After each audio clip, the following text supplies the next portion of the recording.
Good evening, everyone. Assalamu alaikum. If I could start by saying I'm delighted on behalf of Police Scotland to be invited along to speak to this lovely audience tonight, and having had such a warm welcome and lovely surroundings. And on behalf of a number of my Police Scotland colleagues who are here tonight, just say how pleased we are to be able to come along and support tonight's events. I was sitting having a conversation with Amr in the table just before we started, because we're limited each of the speakers to 10 minutes each.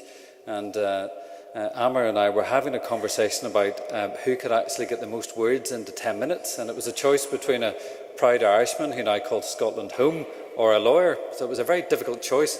And absolutely, and we decided it wasn't a competition. And whilst he could never possibly compete with Irish speed talking, he would, like a good lawyer, just simply take 20 minutes. So we came to that conclusion that that was the best way we could deal with that competition. I'm not going to spend the next 10 minutes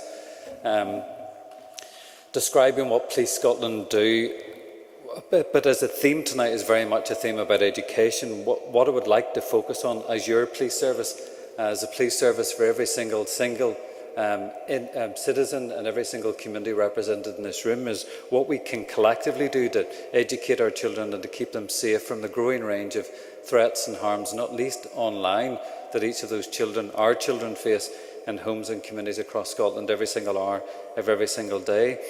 And just before I do talk about some of those online threats, one of the things, I've only been living in Scotland for the last 2 months, and one of the things that struck me very powerfully and very positively is the extent to which, and I personally have worked in a number of different law enforcement agencies right across these islands, but what struck me is just how much more thoughtful and how much more sensitive the society in Scotland is, the civic architecture of Scotland is, about how it treats its young people, about being very conscious about what's in the best interest of the child. And Police Scotland, we are trying very hard and self-challenging to try and play our role in that journey of how we look after and support and encourage and create that nurturing environment for each of our children and young people. So for us, it means being sensitive and thoughtful in how we conduct policing operations. That can be very practical at times.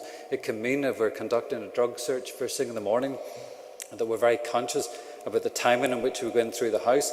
If we don't need to go in at a certain time, we're very thoughtful about perhaps if there's been a child in the house and they've been subject to that trauma, subject to some conflict, that we have the common sense and that we have the compassion for that child to speak to the school afterwards, to tell their school teacher, their tutor, that child has been through something traumatic that morning, and that their behaviour, if it manifests as what might be perceived as disruptive behaviour in school, there's a reason for that, so that we don't unnecessarily label or criminalise a child at the very early stage of their life if we can thoughtfully do something different and more positive. The First Minister has already talked about the scourge of hate crime across society in Scotland.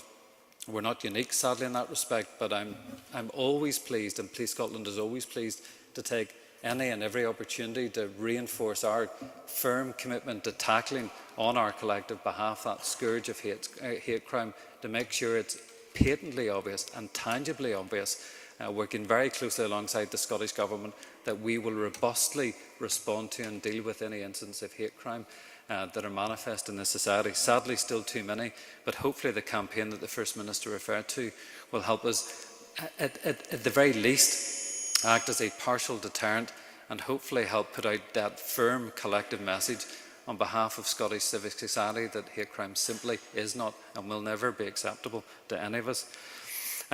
One of the things that Police Scotland are looking at very closely at the moment, and we're piloting this in the Ayrshire Division, is that issue of adverse child experiences, trying to make sure that the approaches that we take in policing are trauma-informed for those children. I've given one example of that about how and when we conduct house searches. Very important. It's never going to stop us doing our job to protect communities the length and breadth of Scotland. But if we can do it more thoughtfully, if we can do it more carefully, if we can do it more sensitively, there is no reason why we shouldn't do that. It doesn't undermine the efficacy of policing. It supports it, and it supports the confidence and legitimacy of policing across Scotland. But I talked at the very beginning about the range of threats to Scotland, to children across Scotland that are posed not least in the online space. And having spent a couple of years in London leading the international response to child sexual exploitation and abuse, leading the international response to the trafficking of children for the purposes of sexual or labour exploitation. I know just how wide and expansive those threats to our children and young people are. And whether it's the threat of child sexual abuse or exploitation, radicalisation, grooming, the so-called terrible term, but so-called sexting, bullying, fraud, all of those crimes online, all of those harms and threats posed to our children online have a massive impact on the well-being, the development and the safety and nurturing support that we should be giving our children.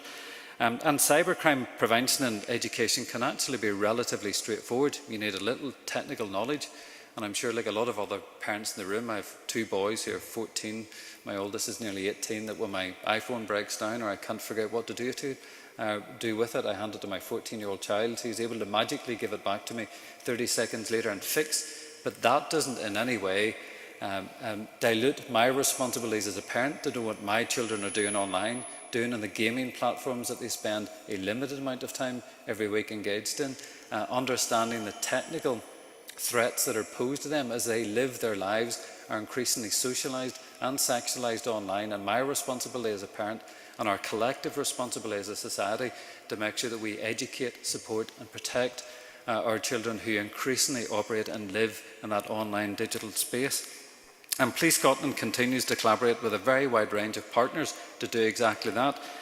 Partners from the public, the private, third sector organisations, with local community organisations and with officers working very closely within local schools. And I'm going to end on that point because I'm conscious you have a lot of speakers talking to you tonight, but if I could just reinforce the point that we have a number of specialist officers who work, digital specialist officers who work across each of the 13 policing divisions in Scotland. We have a number of other specialist officers who work in our police headquarters, the children and young persons team, some of whom are represented here tonight. They are your assets, they are your police officers, they're here to protect every citizen and every community in this room. Please use them. Please reach out to your local area commanders, your local police officers, your local school officers, or if you don't know who they are or you can't access them, reach in to Police Scotland generally. We will give you whatever support. We will act as that advocate for you and for our children to try and protect them in that online space. So thank you so much for the invitation to come along tonight. We really appreciate it. There are a number of police officers in the room tonight. We'd be delighted to speak to any of you later on tonight to hopefully point you in the right direction of some of those policing assets that are available on your behalf. But in the meantime, thank you so much for your support and invitation. Have a lovely evening.